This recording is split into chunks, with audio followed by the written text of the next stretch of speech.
Hey, what's going on, everybody? Welcome back to the channel. So I'm going to be continuing on the Nightmare on Elm Street films, and this is going to be, at the time of its release, would have been the last Nightmare on Elm Street film we would get, but that would not last long until we got New Nightmare. But this is going to be in Freddy's Dead, the Final Nightmare. So this is kind of, what can I say about this? This is kind of one of those films where you really just get a full blown out horror comedy.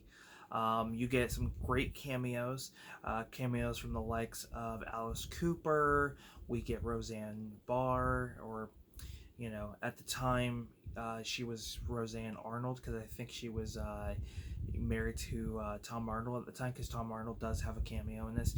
And just looking back on this film, that we actually have Roseanne and Tom Arnold in a horror film, just blows my mind.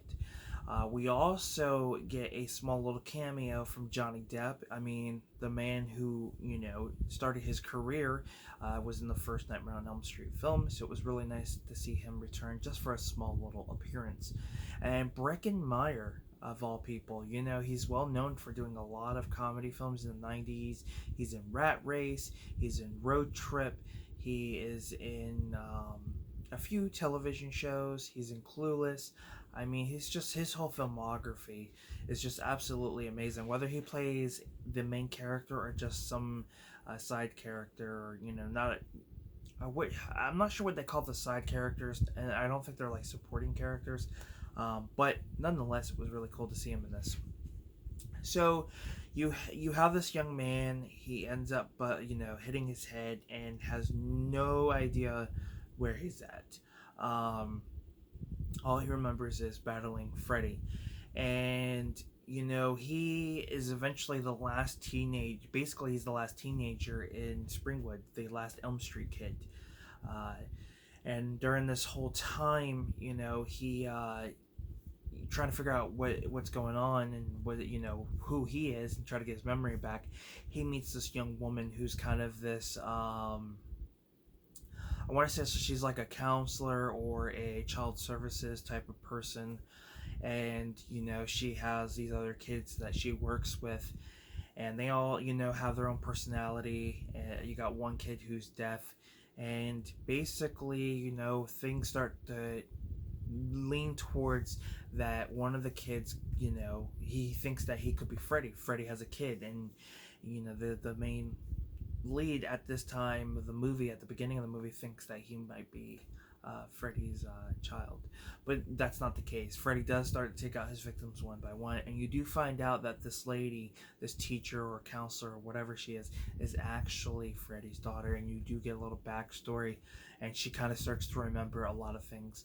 But what's interesting about this movie too, and the story, is that they go to the town that the kid's from, and it's deserted. They have this like little carnival going, and there's no child in sight. And when these parents and adults start to see children, teenagers, they do truly start to freak out, because there hasn't been any in so long. And that's kind of where the Roseanne and Tom Arnold scene comes into play, because they start to freak out. You do get a backstory on Freddy, I will say that, and that's one of the things I love about this movie, is the little backstory we get with him as a child and as he got older. And that of course brings in Alice Cooper, who played his foster father, who would beat him. So it was nice to see Alice Cooper. Other than the Nightmare on Elm Street, we'd go on to see him in the first or second Wayne's World movie, which he's great in that. But I can't remember anything else he's been in movie wise, other than Sergeant Pepper's Lonely Heart Club Band. That's the only one I can think of. So at least 3 movies that I can think of that he's been in. Now, I will say, like the other previous films, the production value on these films were really good, especially when they incorporate like video games into it. There is one scene that they, when he's taking out one of the victims, they do incorporate video games into it, and I thought it was pretty unique. But also, I want to mention that this film, it was when they were trying to mess around with 3D. The 90s was pretty interesting, because a lot of, or yeah, this came out like early 90s, I think. It's pretty interesting on the route that they went to when they were trying to do the 3D effects, because this is just awful. Now, if there ever becomes a time where they decide to start releasing these movies individually and giving us like some really cool Blu-ray releases or even 4K releases, I think they should come out with an exclusive 3D version of the film for anybody who owns a 3D TV. That way, we could possibly get the to experience the 3D-ness of the film in a better capacity, or in a better way, because there are scenes out there that were intended to be in 3D. I'm sure it looked a lot better when it was released in theaters, but they have the technology for it. Why not? It might make the film stand out a little bit more, but that's just kind of my opinion on it.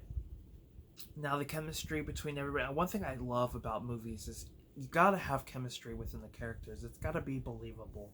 Um, and there's a lot of films out there, whether it's horror, comedy, action. Sometimes the chemistry is not there, and it tends to not work really well. So with this movie, to an extent, there is some chemistry, but at times it falls really flat, and there are scenes where I just feel like they try too hard.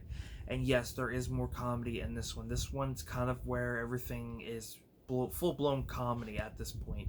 I mean, you get like I mentioned earlier, you get Johnny Depp making a cameo, and he's basically cracking the egg that this is your brain, and this is your brain on drugs. We've seen that commercial. It's been on for who knows how many years. I mean, it's not on anymore, but you kind of get the hint on that. So yeah, there's a lot of really interesting things. Now, I will say there's one scene that I absolutely laugh at, is the scene where Freddy's on a broomstick and he's acting like the Wicked Witch. I thought that was pretty entertaining. But this one, even though it has its flaws, I would say it's probably one of my favorites. And I know that's saying a lot, but I feel like the story at times does, fit really well. And I do like the fact that you have this more backstory to Freddy. I like the fact that you see how the town, how Elm Street or Springwood reacts, no longer having children around.